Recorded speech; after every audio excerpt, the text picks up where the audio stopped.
Buenas tardes para todos. Hoy compartiendo ese texto que está en Apocalipsis capítulo 3, verso 20, que dice: aquí yo estoy a la puerta y llamo. Ese es Jesús que dice: yo estoy a la puerta y llamo. Si alguno oye mi voz y abre la puerta, entraré a él y cenaré con él y él conmigo. Bueno, allí entonces, cuando se abre la puerta, alguien escucha la voz del Señor que lo está llamando a la puerta y abre y lo invita a Jesús que entre en su hogar.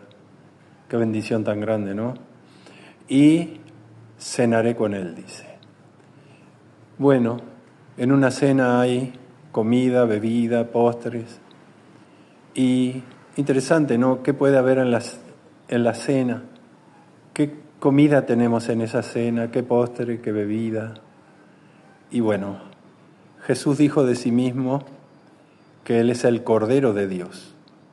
Y Él invita a todo aquel, el que tiene realmente hambre y sed de Dios. Él dice que coma su carne y beba su sangre, porque su carne es verdadera comida y su sangre verdadera bebida.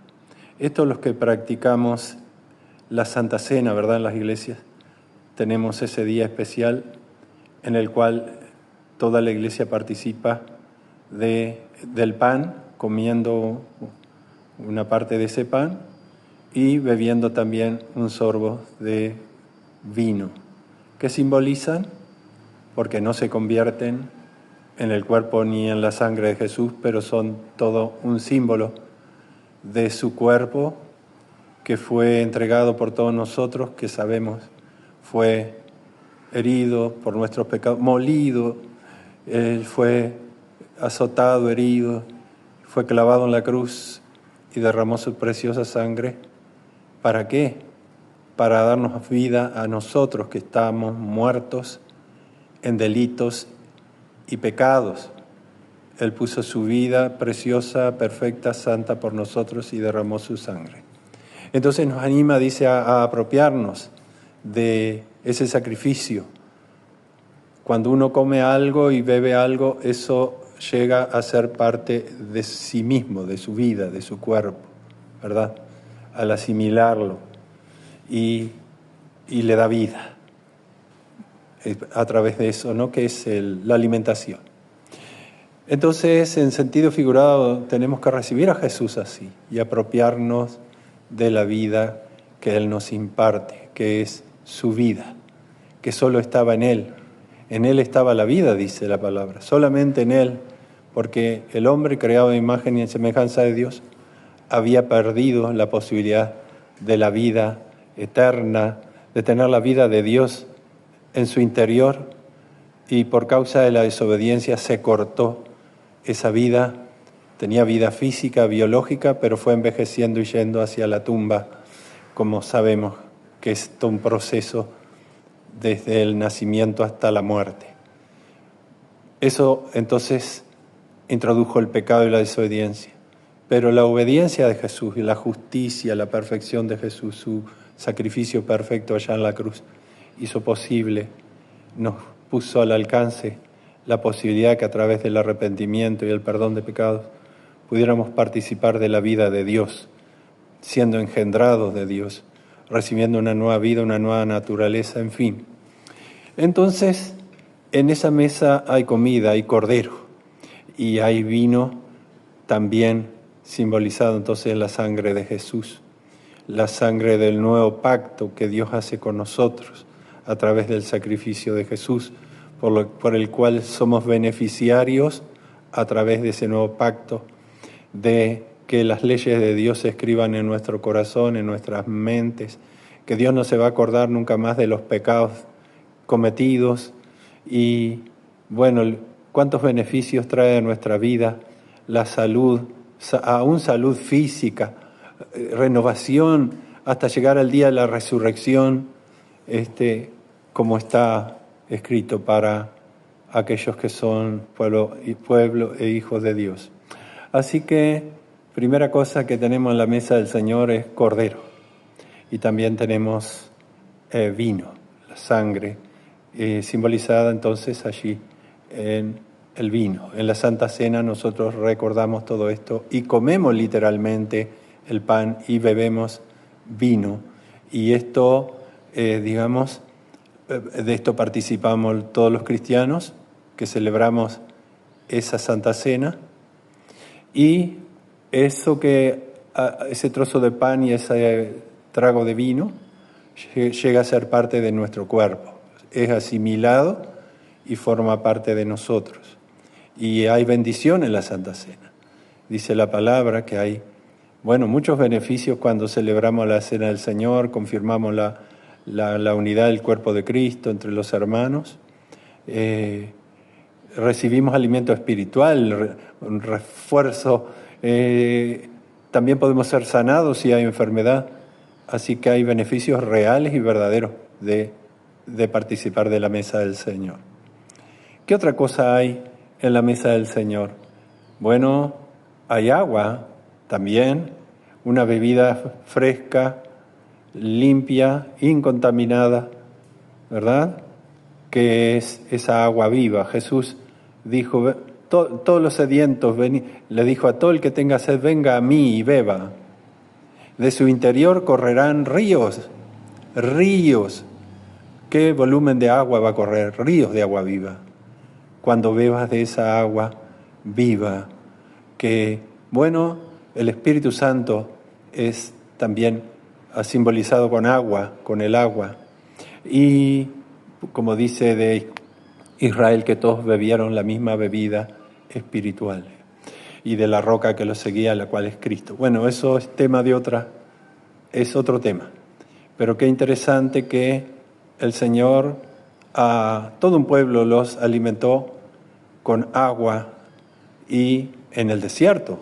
Podemos decir que este mundo donde vivimos, en este planeta Tierra, que es un planeta caído por causa del pecado, es un desierto, pero nosotros recibimos el agua viva del Espíritu Santo, esa agua que el Señor le ofreció a la samaritana cuando vino a sacar agua del pozo, y el Señor le dice, todo el que beba de esta agua volverá a tener sed, pero el que beba del agua que yo le daré, será en él una fuente que salta para vida eterna. Qué bendición tener esa agua brotando adentro de nosotros, de los hijos de Dios, brotando, corriendo como río, o brotando como una fuente, como un geyser, salpicando la vida de otros también que están sedientos, muertos en delito y pecado, que han de ser atraídos porque esa abundancia que hay en la vida, que debería haber en la vida de cada hijo de Dios. Así que hay agua. En Apocalipsis, ya al final del libro también dice que todo el que tenga sed venga y beba del agua de la vida eterna. En Isaías dice, a todos los sedientos, venid a las aguas, Isaías 55. Así que hay una invitación, porque el agua es abundante. En un desierto que gente se muere espiritualmente seca, reseca, se muere de sed de Dios, no sabe por qué tiene esa insatisfacción en su corazón, y es porque está apartado de Dios. Solamente viniendo a Jesús y poniendo a cuenta su vida con Dios, ahí viene a saciarse de todos estos beneficios que hay en la mesa del Señor. ¿Qué más hay en la mesa del Señor? Hay pan. El Señor mismo dijo, no solo de pan vive el hombre, sino de toda palabra que sale de la boca de Dios. Sí, tenemos la Biblia, gracias a Dios, tenemos las Sagradas Escrituras, tenemos la palabra de Dios, que no solamente la podemos leer, sino escuchar, y también la palabra que se predica, que se enseña en las congregaciones, alimentan a la iglesia, alimentan al cristiano, lo fortalecen para que no esté en un mundo debilitado ante las fuerzas del mal y del pecado que hay en este mundo. Necesitamos estar fuertes, fortalecidos, bien alimentados con la palabra del Señor también. Jeremías dice en un tiempo que se había perdido, hasta las escrituras se habían perdido en el pueblo de Israel. Una vez se hizo una limpieza en el templo y encontraron el libro de la ley de Dios, la palabra de Dios. Y Jeremías dice en sus escritos, dice, fueron halladas tus palabras y yo las comí y le fueron de bendición. Las comí, dice, literalmente tenía hambre de la palabra de Dios. Y cuando uno realmente se mete en la palabra y comienza a deleitarse en la palabra y comienza a alimentarse y entra la palabra en el corazón, en la mente, y se mete la palabra en la vida de uno, y hermanos, es un fortalecimiento, es un deleite comer ese pan fresco del cielo. Por eso que Dios alimentó al pueblo de Israel, todo un pueblo con maná que venía del cielo, pero después Dios envió su propio Hijo Jesús, que vino del cielo para darnos vida y vida abundante, una vida plena. Entonces, la palabra es alimento. Dice también que hay unos profetas a quienes Dios les hizo comer un rollo, como a Ezequiel, que era la palabra de Dios y le fue dulce en el paladar, como también al apóstol Juan, en el libro de Apocalipsis, comió las palabras de Dios y fueron dulces en su paladar, ¿verdad? Como la miel. Qué maravilla que es la palabra de Dios. En alguno de los salmos dice también que son más dulces más que la miel y que la que destila del panal. Así que en la mesa del Señor ya vamos teniendo cordero, tenemos vino, tenemos agua y tenemos pan. Y podemos decir, ¿qué más? ¿Hay postre en la mesa del Señor? Sí, hay postre. Hay frutas. Dice en el libro de Gálatas, el fruto del Espíritu, que es fruto del Espíritu, fruta que produce el Espíritu en la vida de los hijos de Dios, que te sacia, que te hace vivir pleno, que te llena de felicidad. Dice la palabra, el fruto del Espíritu, que es, todas esas 9 características de esa fruta que produce el Espíritu Santo: amor, gozo, paz, paciencia, benignidad, bondad, fe, mansedumbre, templanza. Uno podría detenerse en cada una de las características de esa fruta que produce el Espíritu Santo en la vida de los hijos de Dios, que sacia. Y ese fruto se ve porque cuando una persona, un hijo de Dios, tiene ese fruto, y la gente va a ver eso, que hay paz, que hay bendición, que está la presencia de Dios, y puede ser atraído hacia ese árbol, ¿verdad? Que somos nosotros, un árbol que produce fruto, que tiene que producir buen fruto. Entonces, gente hambrienta y sedienta, ¿qué tenés vos? ¿Por qué estás así? Yo quiero lo que vos tenés, van a decir, ¿verdad? Y esto que se produce en la vida de los hijos de Dios y en la iglesia debería estar llena de estas bendiciones, que la mesa que Dios preparó es una mesa repleta de bendiciones. Y se habla en la palabra que va a haber una cena de las bodas del Cordero. Sí, la iglesia es la prometida de Jesús, Él la va a llevar al cielo y ha de haber una cena. Qué tremendo, ¿no? Una cena con Jesús presente y nosotros todos ahí, millones y millones de personas, de hijos de Dios salvos, por la gracia de Dios, lavados en la sangre de Cristo, vestidos con vestidura blanca, maravilloso, servidos por los ángeles allí. Qué maravilla, no podemos ni imaginar lo que será esa cena. Pero mientras no lleguemos a ese lugar todavía, no podemos andar por este mundo flacos, desnutridos, ¿verdad? A merced del pecado y de nuestros enemigos. Cristianos que no comen de ese pan porque descuidamos la mesa del Señor, ¿verdad? Descuidamos su palabra, la oración, buscarle al Señor, llenarnos de su Espíritu, que producen todas estas bendiciones, y la persona que está en esa situación se puede sentir plena, satisfecha. Estoy satisfecho con Dios. Qué delicia estar con Dios. Que Dios nos ayude, despierte en nosotros todo apetito para participar de esta mesa maravillosa que dice el Señor: yo estoy a la puerta y llamo. Y si alguno abre la puerta, oye mi voz y abre la puerta, entraré a Él y cenaré con Él. Jesús mismo dice: cenaré con Él. Después que Jesús resucitó para demostrarle a sus discípulos que realmente estaba vivo, dice que comió miel y creo que era pescado. Comió delante de ellos, comió para que vieran que era real, que no era una cosa espiritual solamente, sino que realmente había resucitado. Su cuerpo estaba glorificado, sin embargo, Él comió.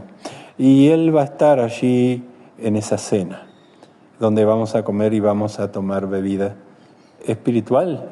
Bueno, comeremos y beberemos. A los lados del río hay el árbol de la vida que produce 12 frutos para todo el tiempo, ¿no? Qué tremendo, ¿no? Árboles que producen frutos, ¿se comen en el cielo? Bueno, yo creo que sí. Así que debemos prepararnos para la eternidad, pero esto tenemos que vivirlo hoy. No podemos andar arrastrándonos débilmente por el mundo cuando hay tanta abundancia en la vida, de vida en Jesús.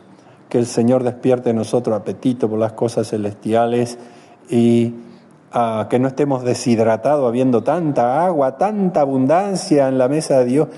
A los sedientos, vengan a las aguas. No es un poquito de agua, apenas para mojar la lengua, es a tanta abundancia, ¿verdad? Dice el apóstol, bueno, no, dice el rey David, allí en el Salmo del pastor, el Salmo 23, dice, aderezas mesa delante de mí en presencia de mis angustiadores. Dios te prepara mesa, ¿eh? Unge mi cabeza con aceite, mi copa está rebosando. No dice que está llena, porque llena sería hasta el borde, pero rebosar sería que ya se vuelca. Así es la abundancia en la mesa del Señor. Un abrazo, que el Señor te bendiga al considerar estas cosas tremendas de la palabra de Dios.